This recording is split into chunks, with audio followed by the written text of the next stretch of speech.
मेरे कमबैक के साथ कुछ नहीं बदला, ना मेरी एक्टिंग, ना मेरे को-स्टार्स और मेरी स्किन नॉट सो मच। क्या सच में सबको पता है पहले काजोल की स्किन ऐसी डार्क हुआ करती थी and now there is a drastic change. वो एकदम से कई शेड्स लाइट हो गई है। और काजोल क्या, प्रियंका चोपड़ा, शिल्पा शेट्टी, दीपिका पादुकोण, बिपाशा बासु, इन सब की स्किन भी पिछले कुछ सालों में कई शेड्स व्हाइट हो गई है। And then we have celebrities like Priyanka Chopra जो पहले डार्क हुआ करती थी, फिर फेयर हुई और अब हॉलीवुड में जाने के बाद वापस से अपने नेचुरल स्किन कलर पर आ गई है। सो आखिर कैसे ये सेलिब्रिटीज ऑलमोस्ट ओवरनाइट व्हाइट हो जाते हैं? क्योंकि ऑन द कॉन्ट्ररी आज से कुछ साल पहले जब एक गौरी खान नाम की मॉडल खुद शिल्पा शेट्टी के ब्यूटी स्पा में गई और उसने वहां पर एक महंगी स्किन व्हाइटनिंग ट्रीटमेंट करवाई तो गोरा होना तो छोड़ो, उसकी स्किन पील होने लगी, उसमें व्रिंकल्स पड़ने लगे और उसके पूरे चेहरे पर बड़े बड़े डार्क स्पॉट्स आ गए। और ये सिर्फ कोई इकलौता केस नहीं है। कई सारी लड़कियां जब वो सेलेब्स के जैसे दिखने के लिए स्किन व्हाइटनिंग ट्रीटमेंट्स करवाई तो कईयों के चेहरों पर ऐसे येलोइश ब्राउन धब्बे पड़ गए जिसे ओक्रोनोसिस कहते हैं। कुछ के स्किन में redness, irritation, itching, rashes, swelling ऐसे कई सारे साइड इफेक्ट्स देखने मिले। और अभी 2020 में एक लड़की को तो ट्रीटमेंट की वजह से हार्ट अटैक ही आ गया जिसकी वजह से उसकी वहीं पर तुरंत मौत हो गई। So the question still remains कि आखिर ये सेलिब्रिटीज एग्जैक्टली ऐसा क्या अलग करते हैं कि वो रातों रात फेयर हो जाते हैं, लेकिन सेम चीज अगर कोई नॉर्मल इंसान करता है तो उनमें खतरनाक साइड इफेक्ट्स देखने को मिलते हैं। ऑल्सो इन सेलेब्स के पास तो फेम है, पैसा है, सब कुछ है, तो इन्हें स्किन को व्हाइट कराने का इतना ऑब्सेशन क्यों है? क्या साइंटिफिकली फेयर स्किन ज्यादा अट्रैक्टिव होता है? प्लस आपको भी ये पता है हम सभी होमो सेपियंस ओरिजिनली अफ्रीका में इवॉल्व हुए थे, वहीं से माइग्रेट करके हम पूरे पृथ्वी भर में फैले। तो आज अलग अलग देशों के लोग एक दूसरे से इतना अलग क्यों दिखते हैं? और इंडिया की अगर मैं बात करूं तो इंडिया में तो हम इंडियंस ही है ना, जो कि एक ही देश में रहते हैं। तो हम में भी कुछ एकदम फेयर स्किन वाले तो कुछ एकदम डार्क स्किन वाले, इतना बड़ा वेरिएशन कैसे? आई नो आप बोलोगे साउथ इंडियंस इक्वेटर के पास रहते हैं इसीलिए वो डार्क है और नॉर्थ इंडियंस उससे दूर रहते हैं इसीलिए फेयर है।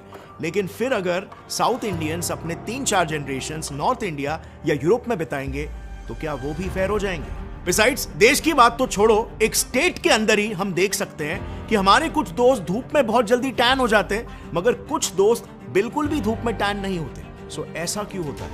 वेल, इन्हीं सभी सवालों के जवाब जानने के लिए we have to understand the basics of skin colour, कि कोई इंसान आखिर डार्क या फेयर होता ही क्यों है ऑन द फर्स्ट प्लेस।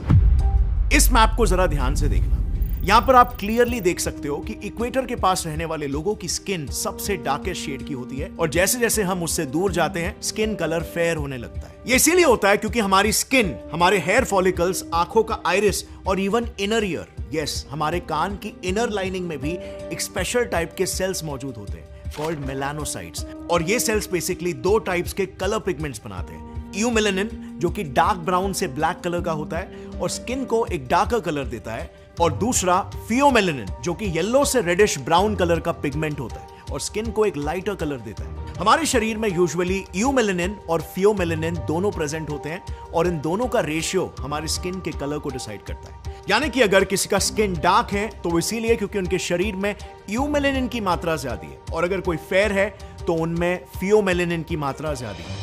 पर अब सवाल यहां पर यह आता है कि आखिर 2 तरह के मेलेनिन पिगमेंट्स की जरूरत ही क्यों? और उससे भी बड़ा सवाल, मेलेनिन ये पिगमेंट आखिर इंसानों में इवॉल्व ही क्यों हुआ और आज हमें इसके इतने वेरिएशंस क्यों देखने मिलते हैं? वेल, इसके पीछे की स्टोरी ना काफी इंटरेस्टिंग है और हम ये भी बात करेंगे कि वो कौन से एग्जैक्ट ट्रीटमेंट्स हैं जिसकी मदद से सेलिब्रिटीज ओवरनाइट व्हाइट होते हैं, उन ट्रीटमेंट्स का खर्चा कितना होता है, प्रोसीजर क्या होता है और साइड इफेक्ट्स क्या होते हैं। लेकिन उन पार्ट्स में आने से पहले आपने अक्सर देखा होगा कि हम ब्रांड्स के साथ काम करते हैं, लेकिन ऑनेस्टली उसमें एक बड़ी प्रॉब्लम आती है। हर एक बिजनेस ओनर का नाइटमेयर होता है पेमेंट्स कलेक्ट करना, because invoice raising is such a task, और बार बार कस्टमर से पैसे मांगना भी काफी अनकंफर्टेबल हो जाता है। बट नॉट एनी मोर, क्योंकि अब आप बिल्कुल फ्री में अपने फाइनेंसेस को ट्रैक कर सकते हो और पूरे इनवॉइसिंग प्रोसेस को ऑटोमेट भी कर सकते हो विद उडू।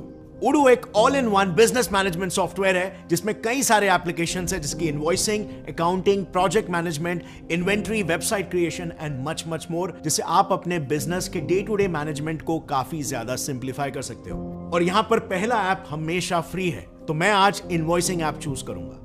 चलो इसमें आपको एक इनवॉइस रेस करके बताता हूं। सो सबसे पहले मैं सेटअप करूंगा इनवॉइस सेटिंग्स, जहां पर मैं मेरी कंपनी और बैंक का डेटा डालूंगा, फिर इनवॉइस डिजाइन करूंगा और पहला इनवॉइस क्रिएट करूंगा कस्टमर के डेटा को डालकर। और फिर प्रोडक्ट्स को ऐड कर दिया उनके प्राइस के साथ। टर्म्स एंड कंडीशंस भी आप ऐड कर सकते हो सेफ साइड में रहने के लिए, एंड दैट्स इट। सिर्फ 2 मिनट के अंदर हमारा इनवॉइस रेडी हो गया। अब हम इस इनवॉइस को सीधा अपने कस्टमर को भेज सकते हैं, और फिर जैसे ही कस्टमर ने इसे पे कर दिया, ये अपने आप रिफ्लेक्ट हो जाएगा हमारे डैशबोर्ड पर, जिससे आप इजीली सारे पेमेंट्स को ट्रैक कर सकते हो। और मेरा सबसे फेवरेट पार्ट, आप अपने इनवॉइस को कंप्लीटली कस्टमाइज भी कर सकते हो विद योर लोगो, कलर्स और टैगलाइन डालकर भी, which is actually very fun and creative. So definitely check out invoicing app on Odoo and simplify your billing process. Link is in the description. और अब लौट आते हैं वापस से हमारे वीडियो पर। हम समझ रहे थे स्किन कलर के पीछे की हिस्ट्री और ह्यूमन एवोल्यूशन को। सो आज से करीब 1.2 मिलियन सालों पहले हमारे एंसेस्टर्स फरी हुआ करते थे। पर जैसे जैसे अफ्रीका घने जंगलों से खुले ग्रासलैंड्स में बदला और हमारे पूर्वजों को अब शिकार के पीछे दौड़ने की जरूरत पड़ने लगी, तो एक दिक्कत खड़ी हो गई। अफ्रीका जैसे इक्वेटोरियल जगह में फर के साथ दौड़ना मतलब ऐसा था मानो मोटा स्वेटर पहनकर हम राजस्थान की गर्मी में दौड़ रहे हैं। ऊपर से फर के वजह से हम स्वेट भी नहीं कर पाते थे, और इसीलिए अल्टीमेटली हमारे पूर्वजों का फर धीरे धीरे करके शेड होने लग गया। अब ऑब्वियसली ऐसा नहीं था कि जस्ट बिकॉज़ हमारे पूर्वजों को फर की जरूरत नहीं थी इसीलिए वो फर झड़ने लग गया। जिस तरह से अगर आज मुझे उड़ने की इच्छा होती है तो इसका मतलब ये नहीं है कि मेरे पंख निकल कर आ जाएंगे। एवोल्यूशन नेचुरल सिलेक्शन के सिद्धांत पर काम करता है, जिस पूरे कॉन्सेप्ट को विद एग्जांपल्स मैंने काफी डिटेल में अपने इस वीडियो में एक्सप्लेन किया है, जिसे आप इस वीडियो के बाद आई बटन पर या सर्च करके देख सकते हो। क्योंकि बहुत से लोग नहीं समझते हैं कि एवोल्यूशन एग्जैक्टली काम कैसे करता है, उसका प्रोसेस क्या है, और इसीलिए कई लोग तो इसे बिना समझे ही रिजेक्ट कर देते हैं, जैसे इसके पीछे कोई लॉजिक नहीं है। एनीवे, अब आगे कंटिन्यू करते हैं हमारी कहानी को। सो अनफॉर्चुनेटली बिना फर के उनकी प्रॉब्लम्स और भी ज्यादा बढ़ गई। फर के ना रहने से स्किन का यूवी प्रोटेक्शन भी चला गया, और अब हमारे शरीर को डेस्परेटली एक नेचुरल सनस्क्रीन की जरूरत थी, because UV rays, ultraviolet rays sun के बहुत ही हार्मफुल होते हैं। और बस इसी पॉइंट पर एवोल्यूशन हुआ ईयूमेलेनिन का, जिसका डार्क कलर सूरज की हार्मफुल यूवी रेडिएशंस को काफी स्ट्रांगली ब्लॉक कर सकता था। और ये बेसिकली एक फिजिकल बैरियर की तरह काम करने लग गया, जो यूवी रेस को स्कैटर करके रिफ्लेक्ट कर देता, ताकि वो स्किन के डीपर लेयर्स तक पेनिट्रेट ना करे और डीएनए को डैमेज करके कैंसर जैसी बीमारियां ना कॉज कर पाए। मतलब एक तरह से अगर देखा जाए तो यहां पर टेक्निकली ईयूमेलेनिन की वजह से हमारे फर का रोल अब हमारे स्किन ने ले लिया था, और इसीलिए अफ्रीका पर जन्म लेने वाली वो पहली होमोसेपियंस की प्रजाति, they were all dark, but this continued for only a while। इसके बाद आज से करीब 1 लाख BCE के आसपास हमारे पूर्वज शिकार की तलाश में पहली बार अफ्रीका से बाहर वॉन्डर करने लगे, और ऊपर मिडिल ईस्ट से होते हुए यूरोप और एशिया की तरफ माइग्रेट करने लगे। अब ऐसे में ऑब्वियसली इक्वेटर से दूर पोल्स की तरफ जाने की वजह से यूवी रेडिएशन की मात्रा ड्रॉप हो रही थी, बट इन अर्ली होमोसेपियंस का कलर तो अब भी डार्क था, सो इन्हें ईयूमेलेनिन की कोई जरूरत नहीं थी। In fact in newly found regions में तो ईयूमेलेनिन उल्टा यूवी रेस को कंप्लीटली ब्लॉक कर दे रहा था, जिस वजह से एक कैस्केड ऑफ अलग प्रॉब्लम्स ही ट्रिगर हो रहे थे। बेसिकली यूवी लाइट की मदद से ही हमारा स्किन विटामिन डी प्रोड्यूस करता है। यही विटामिन डी कैल्शियम एब्जॉर्प्शन में मदद करता है। लेकिन अब प्रॉब्लम यह थी कि there was no UV light, और इसीलिए no vitamin D, and no vitamin D इसीलिए हद से ज्यादा कमजोर bones, which was a big problem. And in fact आज भी आप देखोगे कि यूरोप में जो व्हाइट लोग हैं, जिन्हें रेशियली कॉकेशियंस कहा जाता है, उनकी बोन डेंसिटी अफ्रीकन्स के मुकाबले काफी कम होती है, और इसीलिए उनमें आपको बोन फ्रैक्चर्स और ऑस्टियोपोरोसिस यानी कि ब्रिटल वीक बोन्स के केसेस ज्यादा देखने को मिलेंगे। सो टू टैकल दिस प्रॉब्लम हमारे पूर्वजों में फिर से एक बार एवोल्यूशन हुआ। एक लाइटर पिगमेंट का जन्म हुआ कॉल्ड फियोमेलेनिन, और उसके yellow to reddish brown colour की वजह से ये बेसिकली एक वीकर फिजिकल बैरियर का काम करता था, जिस वजह से हमें एटलीस्ट उतनी यूवी लाइट तो मिल ही पा रही थी जितनी विटामिन डी प्रोड्यूस करने के लिए जरूरी थी। सो इसीलिए इसी मेलेनिन के रेशियो की वजह से ही पोल्स की तरफ स्किन लाइटर होती चली जाती है और इक्वेटर के करीब डार्कर, और स्पेसिफिकली इंडियंस का स्किन टोन ब्राउन होता है क्योंकि वो इक्वेटर के करीब आते हैं। लेकिन यार ब्राउन कलर में भी तो खुद कितना वेरिएशन है, किसी का स्किन टोन एकदम लाइट ब्राउन होता है तो किसी का डार्क ब्राउन। आखिर ये कैसे? इसके लिए देखो किसी भी स्किन पर यूवी रेडिएशन का क्या असर होता है, उसे ध्यान में रखते हुए एक अमेरिकन डर्मेटोलॉजिस्ट थॉमस फिट्जपैट्रिक ने एक स्केल डेवलप किया, द फिट्जपैट्रिक स्केल।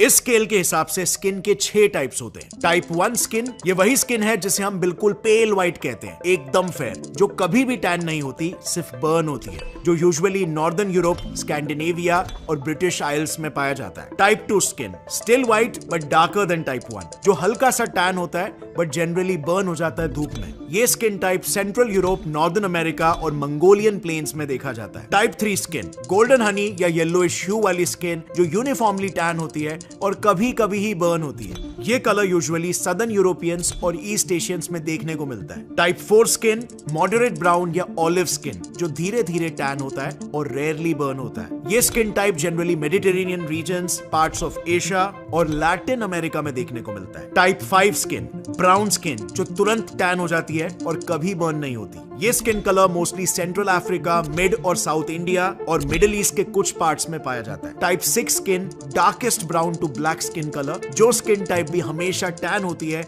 लेकिन कभी भी बर्न नहीं होती। ये स्किन टाइप सब सहारन अफ्रीका में पाया जाता है। यानी इन शॉर्ट इस स्केल में लोगों के स्किन शेड्स को टाइप 1 से टाइप 6 ऐसे 6 शेड्स में कैटेगराइज किया गया और उसमें टाइप 1 से टाइप 6 तक जाते जाते यूमेलेनिन का रेशियो बढ़ते चला जाता है और फियोमेलेनिन ग्रेजुअली ड्रॉप होते जाता है। और इसी की वजह से लोगों में अलग अलग तरह के स्किन कलर्स देखने को मिलते हैं। जिनमें फियोमेलेनिन ज्यादा है वो फेयर होते हैं और उनकी स्किन भी सनलाइट में तुरंत बर्न हो जाती है, ना कि टैन होती है। और इसीलिए आपको वैसे स्किन में यूजुअली बर्न स्पॉट्स या फ्रेकल्स दिखेंगे और जिनमें यूमेलेनिन ज्यादा होता है वो डार्क होते हैं और बहुत ही जल्दी टैन हो जाते हैं। लेकिन देखो, स्किन कलर ना हाइट की तरह ही एक पॉलीजीनिक ट्रेट है, यानी मल्टीपल जीन्स इसे कंट्रोल करते हैं। और दूसरी बात, स्किन कलर काफी आउटर फैक्टर्स पर भी डिपेंड करता है, जैसे geographical location, intensity of UV rays और यहां तक कि हमारा खान पान भी। बट मेलानिन का कॉन्सेंट्रेशन और दोनों का रेशियो ही सबसे मेजर फैक्टर होता है और इसीलिए फिट्जपैट्रिक स्केल मेजरली उसे ही कंसिडर करती है। नाउ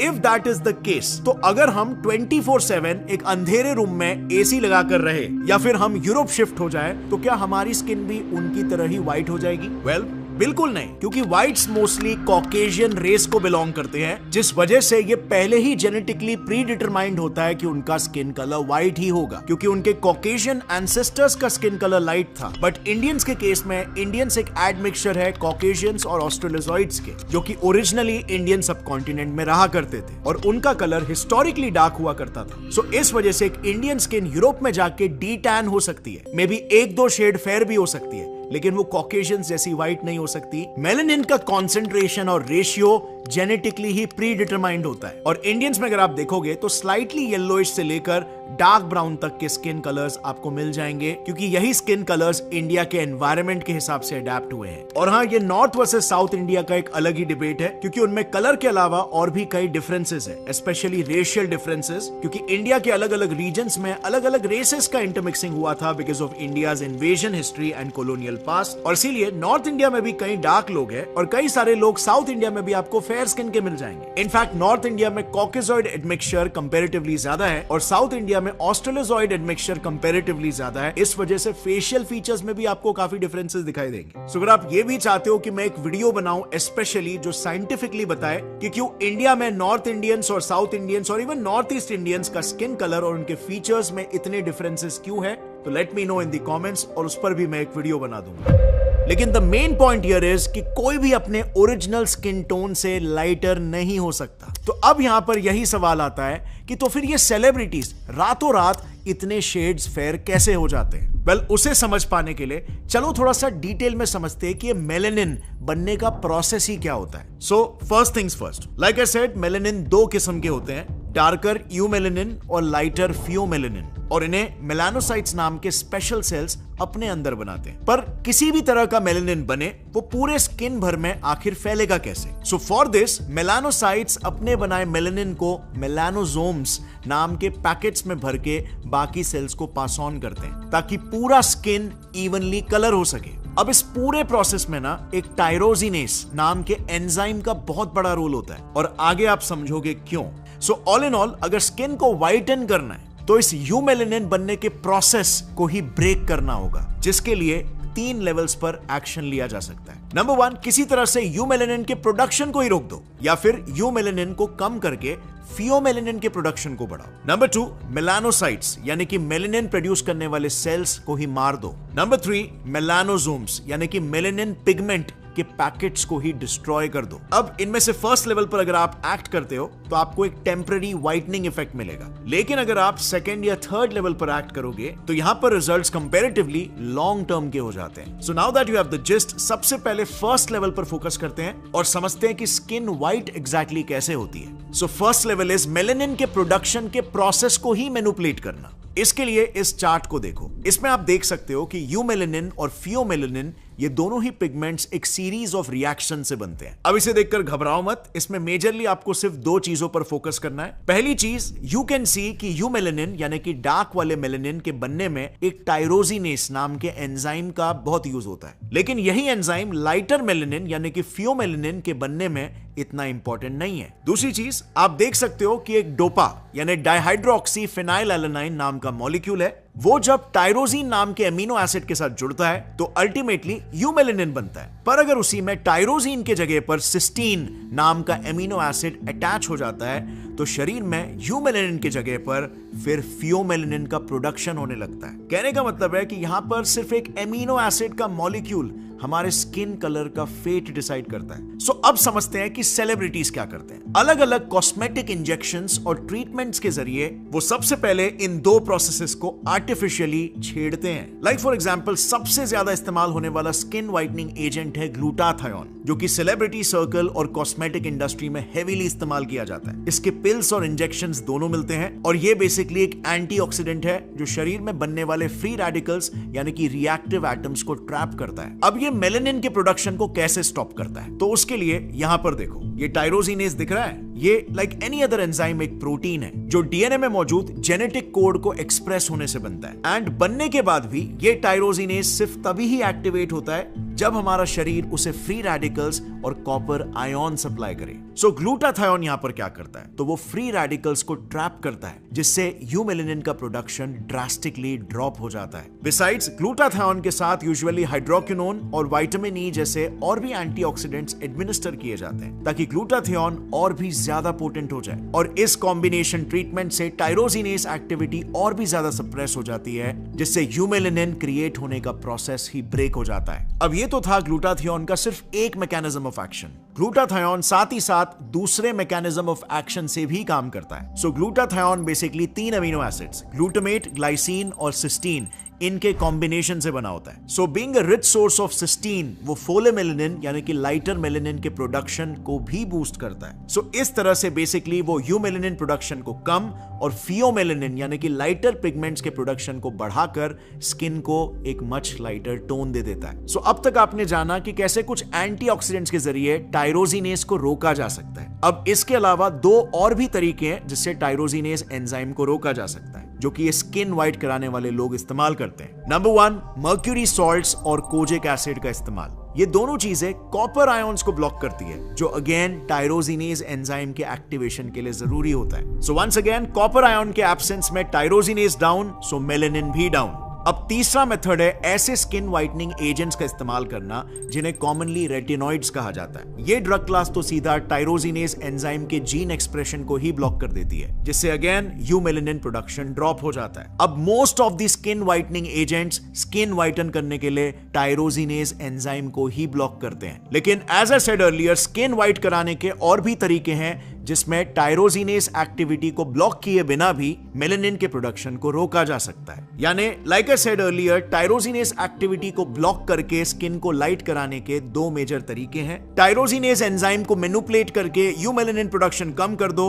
या तो सिस्टीन सप्लाई को मैनिपुलेट करके फियोमेलानिन प्रोडक्शन को बढ़ा दो। एंड ईदर वे रिजल्ट्स अच्छे होंगे, बट बस सिर्फ टेम्पररी होंगे। जैसे ही आप इन चीजों के पिल्स या इंजेक्शंस लेना बंद कर दोगे, आपका ओरिजिनल कलर फिर से वापस लौटने लगेगा, और शायद सेलिब्रिटीज लाइक प्रियंका चोपड़ा के केस में भी यही हुआ होगा। सो अब सवाल आता है कि लॉन्ग टर्म इफेक्ट्स आखिर कैसे मिलेंगे।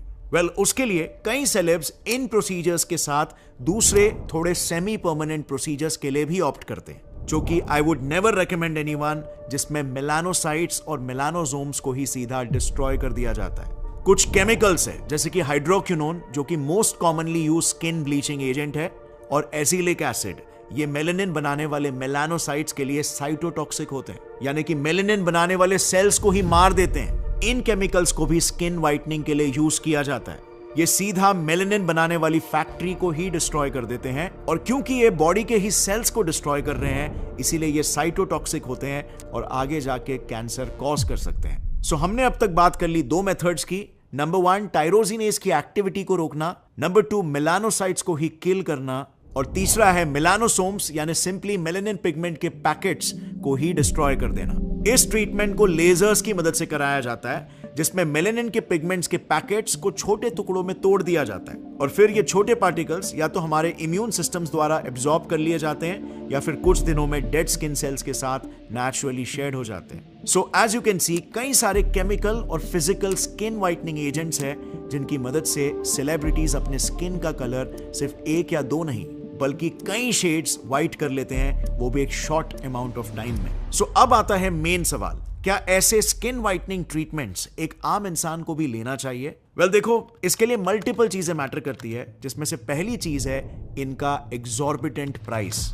तो जो 2 सबसे इफेक्टिव और कंपैरेटिवली सेफर ट्रीटमेंट्स है, ग्लूटाथियोन इंजेक्शंस और लेजर ट्रीटमेंट, इसमें लेजर व्हाइटनिंग ट्रीटमेंट के एक सेशन का कॉस्ट 4,000 से 40,000 रुपए तक जाता है, और रिजल्ट्स के लिए एटलीस्ट 6 सेशंस लगते हैं, यानी कि इन टोटल 1 से 2 लाख रुपए तक पहुंच जाता है। और इसके बाद भी जो टाइम टू टाइम आपको फॉलो अप सेशंस करने पड़ेंगे, उसके लिए भी अलग चार्जेस लगते हैं। और फिर अगर बात करें ग्लूटाथियोन इंजेक्शंस की, तो इसमें डॉक्टर्स के हिसाब से रेकमेंडेड स्किन व्हाइटनिंग का डोजेज 900 मिलीग्राम्स का होता है, जो कि हर वीक लेना होता है। इस इंजेक्शन को भी एक ही बार में नहीं बल्कि 2-3 इंजेक्शंस के स्प्लिट में लेना होता है, और ऐसा एटलीस्ट 2 से 3 हफ्तों तक कंटिन्यू करना पड़ेगा टू सी व्हाइटनिंग इफेक्ट्स। अब ग्लूटाथियोन के एक सिंगल इंजेक्शन की कीमत होती है करीब 40,000 रुपए, तो अगर 3 हफ्तों के ट्रीटमेंट की कॉस्ट पकड़े तो कॉस्ट सीधा 3,60,000 तक शूट कर जाता है। एंड देन अगर आपको ग्लूटाथियोन के पिल्स खाने हैं तो उसमें भी 15 टैबलेट्स का एक पैकेट मिलता है और 500 मिलीग्राम्स ईच,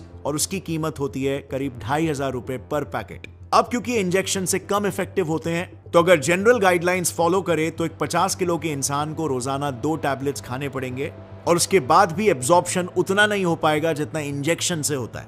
यानी ये टैबलेट्स लेकर भी आराम से कॉस्टिंग 30 से 60,000 रुपए चली जाएगी, और इंजेक्शन जैसे ही रिजल्ट्स मिलेंगे कि नहीं वो भी गारंटीड नहीं है। ऊपर से एज आई सेड अर्लियर, ये ट्रीटमेंट पूरी तरह से परमानेंट नहीं है। Depending upon your skin type and colour, आपको ये ट्रीटमेंट्स हर कुछ महीनों के इंटरवल्स पर रिपीट मोड पे कराते रहना पड़ेगा। खैर, प्राइस के अलावा दूसरा मेजर फैक्टर जो आपको सीरियसली कंसिडर करना चाहिए वो है साइड इफेक्ट्स, जो कई बार पेशेंट से छुपाए जाते हैं। लेजर स्किन व्हाइटनिंग से स्किन में स्कारिंग, इन्फेक्शंस, इन सब का भारी खतरा रहता है, और कई केसेस में ऐसा भी हुआ है कि स्किन हद से ज्यादा लाइट हो गई है, इवन कॉजिंग ल्यूकोडर्मा। ग्लूटाथियोन की बात करें तो अभी फरवरी 2020 में फिलीपींस के एक स्पा में ग्लूटाथियोन सेशन के बाद एक शायरिल जी डिस्टोर नाम की औरत हार्ट अटैक से मर गई। आपको याद होगा हमने डिस्कस किया था ग्लूटाथियोन फ्री रेडिकल्स को ट्रैप करता है, लेकिन यही फ्री रेडिकल्स हमारे बॉडी में टॉक्सिन्स को एलिमिनेट करने का काम करते हैं। प्लस इसके अलावा ये हमारे कुछ इंपॉर्टेंट प्रोसेसेस जैसे हार्ट की रिदम मेंटेन करने का भी काम करते हैं, और इसीलिए शायरिल के केस में उनकी डेथ हुई कार्डियक एरिथमिया की वजह से, यानी सिंपली पुट उनके हार्ट का रिदम ही बिगड़ गया, जिस वजह से उन्हें हार्ट अटैक आ गया। ग्लूटाथियोन के इंट्रावेनस इंजेक्शंस को स्किन व्हाइटनिंग पर्पसेस के लिए यूज करने से एफडीए ने तक मना कर रखा है, एफडीए बैन कर चुका है, क्योंकि उससे rashes, Stevens Johnson syndrome, toxic epidermal necrolysis, ऐसे कई खतरनाक साइड इफेक्ट्स देखने को मिले हैं। देन रही बात हाइड्रोक्विनोन की, जो कि स्किन ब्लीचेस में और ग्लूटाथियोन इंजेक्शंस में भी यूज किया जाता है, तो इस केमिकल के लॉन्ग टर्म यूसेज से ओक्रोनोसिस हो सकता है, जो कि कॉस्मेटिकली काफी डिसफिगरिंग होता है। लेकिन the main problem is hydroquinone, जैसे मैंने कहा, मेलानोसाइट्स के लिए साइटोटॉक्सिक होता है, सो ये केमिकल एक पोटेंशियल कार्सिनोजन है, जो अगेन एफडीए द्वारा बैंड है, यानी इसके यूसेज से भी वर्स्ट केसेस में कैंसर भी हो सकता है। फिर अगर बात करें मर्क्यूरी सॉल्ट्स और कोजिक एसिड की, तो यार मर्क्यूरी सॉल्ट ये ऑलमोस्ट बॉर्डर लाइन पॉइजन है। हमने चार्ट में देखा था ये दोनों कॉपर आयंस को ब्लॉक करके यूमेलेनिन के प्रोडक्शन को रोकते हैं, लेकिन आई थिंक ये मुझे बताने की भी जरूरत नहीं है कि मर्क्यूरी लिटरली पॉइजन है, एक टॉक्सिक हैवी मेटल है जिसका 0.0001 mg डोज भी मर्क्यूरी पॉइजनिंग और मिनामाटा डिजीज जैसे घातक इफेक्ट्स दिखाने के लिए काफी होता है। और फाइनली बात रही कोजिक एसिड की, तो इसके साइड इफेक्ट्स इतने सीरियस नहीं है, लेकिन फिर भी इसका एक कॉमन साइड इफेक्ट है कॉन्टैक्ट डर्मेटाइटिस, यानी कि स्किन में ऐसे ब्लिस्टर्स का बनना। प्लस भूलो मत, इंडिया में फेक कॉस्मेटिक ड्रग्स का भी एक पूरा नेक्सस चलता है। अभी हाल ही में 2018 में बेंगलुरु के डायरेक्टरेट ऑफ रेवेन्यू इंटेलिजेंस ने 13.5 लाख के इलीगल स्किन व्हाइटनिंग ड्रग्स को जब्त किया। And in the same year central drug standard control organisation ने अपने 150 ऑफिशियल्स की टीम लेकर 8 सिटीज में रेड मारी थी, जिसमें पता चला कि इंडिया में करोड़ों रुपयों के illegal skin whitening drugs manufacture और स्मगल किए जा रहे हैं। और नतीजा यह है कि आपको ऐसे कितने ही सारे केसेस मिल जाएंगे कि लोग स्किन व्हाइटनिंग के लिए जाते हैं, लेकिन उल्टा उनकी स्किन बर्न हो जाती है, डार्क हो जाती है, हाइपर पिगमेंटेशन, रैशेस, पिंपल्स होने लगते हैं। एंड वर्स्ट केसेस में तो जैसे हमने देखा, ओवरडोजेस या लॉन्ग टर्म एक्सपोजर से कैंसर और डेथ भी हो सकती है। और ये सब रिस्क किस लिए? लिटरली एक साइंटिफिक क्लेम या एविडेंस नहीं है कि लाइटर स्किन टोन ज्यादा अट्रैक्टिव होता है। ये तो सिर्फ और सिर्फ हमारा कॉलोनियल पास्ट है जिसने ये बिलीफ हमारे दिमाग में घुसा डाली, ये माइंडसेट क्रिएट कर दिया है। मुगलों से लेकर अंग्रेजों तक, फ्रेंच से लेकर पोर्चुगीज तक, जिसने भी हम पर राज किया उनका स्किन टोन हमेशा हमसे फेयर था। और इसीलिए हमने लाइटर स्किन टोन को power, royalty, high class, elitism से जोड़ दिया। एंड डोंट वरी, ये हर कल्चर में होता है। दुनिया के हर एक देश में आपको ऐसे फीचर्स मिल जाएंगे जो वहां के कल्चर्स में अट्रैक्टिव माना जाता है, और फिर चाहे वो दुनिया भर के लोगों को कितने भी वियर्ड क्यों ना लगे, और फिर चाहे उनके यूनिवर्सल स्टैंडर्ड ऑफ अट्रैक्टिवनेस से कोई लेना देना भी क्यों ना हो। म्यांमार की कायन ट्राइब का ही एग्जाम्पल ले लो, जहां पे लंबी गर्दन वाली महिलाओं को सुंदर माना जाता है, और इसीलिए वो अपने गले में ऐसे ब्रास के रिंग्स पहनते हैं सिर्फ ताकि उनकी गर्दन लंबी हो सके। देन मॉरिशस में औरतों का ओवरवेट होना अट्रैक्टिव माना जाता है। सो वहां पर माँ बाप खुद जबरदस्ती अपनी बेटियों को एक दिन में 16,000 कैलोरीज खिलाते हैं ताकि उनका वेट गेन हो सके। 16,000 कैलोरीज, यार एक एवरेज इंसान सिर्फ 2,000 कैलोरी खाता है। अब ट्राइब्स का एग्जाम्पल छोड़ो, साउथ कोरिया जैसे देश का एग्जाम्पल लो। ये तो एक ग्लोबल स्टैंडर्ड है ना कि दुनिया भर में लड़कियों को मैनली लड़के ज्यादा पसंद होते हैं, टॉल, डार्क एंड हैंडसम। और इसीलिए इंडिया में भी काफी लड़कों को बियर्ड इनसिक्योरिटी होती है। लेकिन साउथ कोरियन लड़कों का तो लुक काफी फेमिनिन होता है, और वहां पर लड़कियों को, इवन इंडिया में साउथ कोरियन फैंस को तो यही फेमिनिन ट्रेट्स अट्रैक्टिव भी लगते हैं। अब एक दूसरी आयरनी देख लो, एक तरफ जहां पे इंडियंस को फेयर होना है, वहीं पर दूसरे साइड पे व्हाइट अमेरिकन को डार्क होना है। वहां पर तो आज एक पूरी $1.8 बिलियन की टैनिंग इंडस्ट्री खड़ी हो चुकी है, जहां पर लोग खुद से पैसे देकर केमिकल ट्रीटमेंट्स करवाकर टैन होते हैं। 2022 के ग्लोबल सर्वे में पता चला कि हर 10 में से 8 यूरोपियंस टैन स्किन को फेयर स्किन से ज्यादा अट्रैक्टिव मानते हैं। यह कितनी बड़ी आयरनी है। ब्रिटिशर्स चले गए, लेकिन उनकी सोच अब तक यहीं पर है। आजादी के 70 सालों बाद तक हम इतने डेंजरस केमिकल्स लगाकर भी किसी भी हालत में गोरा होना चाहते हैं। And on the other hand वो लोग हमारी तरह डार्क या कैरेमल होना चाहते हैं। और इसीलिए ये पूरी की पूरी इनसिक्योरिटी सिर्फ और सिर्फ हमारे दिमाग में है। क्योंकि जरा थोड़ा लॉजिकली सोचो, हमारा रंग हमारे लिए वो परफेक्ट यूनिक सर्वाइवल एट्रीब्यूट था जो कि हमारी ताकत बना, और आज हम जिंदा हैं। और ताकत ही तो असली सुंदरता होती है ना कि कमजोरी। लेकिन ऑफ कोर्स सोसाइटी का हमें अपने ही स्ट्रेंथ्स को लेकर इनसिक्योर बनाने के पीछे एक बहुत बड़ा हाथ है। हमने बचपन से पिक्चरों में यही देखा है कि हीरो हीरोइन हमेशा गोरे होते हैं, ज्यादा डिजायरेबल होते हैं, हमसे ज्यादा सक्सेसफुल और पावरफुल होते हैं। और फिर हमने मैट्रिमोनियल साइट्स पर ऐसे एड्स देखे जहां पर इसी अपब्रिंगिंग के वजह से दूल्हे और दुल्हन की ओवर डिमांड रहती है कि हमारा पार्टनर गोरा होना चाहिए। आज तक इवन फ्रेंड सर्कल में भी आप देख सकते हो, डार्क स्किन का हमेशा मजाक उड़ाया जाता है। उन्हें बचपन से ही कालू या कौवे जैसे स्लर्स से बुलाया जाता है। सो बेसिकली हम सब मिलकर यही सोच फिर से इंजेक्ट करते जा रहे हैं कि Indian skin tone white skin tone से इंफीरियर है। आज इंडिया आजाद तो है, लेकिन मेंटली हम फिर भी अंग्रेजों के ही सोच के गुलाम हैं। जब तक हम अपने रंग को, अपनी इनसिक्योरिटी, अपनी इंफीरियरिटी समझते रहेंगे, वो हमें हमेशा रोकता रहेगा हमारे यूनिक स्टैंडर्ड ऑफ ब्यूटी को दुनिया के सामने प्रोजेक्ट करने से, जैसे आज साउथ कोरिया कर पा रहा है। Ultimately it's confidence that is supremely attractive, which only comes from being comfortable in your own skin, from owning your skin color। जैसे साउथ कोरिया अपने एशियन ब्यूटी स्टैंडर्ड्स को ओन करके दुनिया के सामने प्रोजेक्ट कर रहा है और दुनिया के कन्वेंशनल और कॉलोनियल ब्यूटी स्टैंडर्ड्स को चेंज कर रहा है, वैसे ही हम इंडियंस को भी करना चाहिए। Because, and I repeat once again, it is confidence of being comfortable in your own skin color that is scientifically and universally supremely attractive.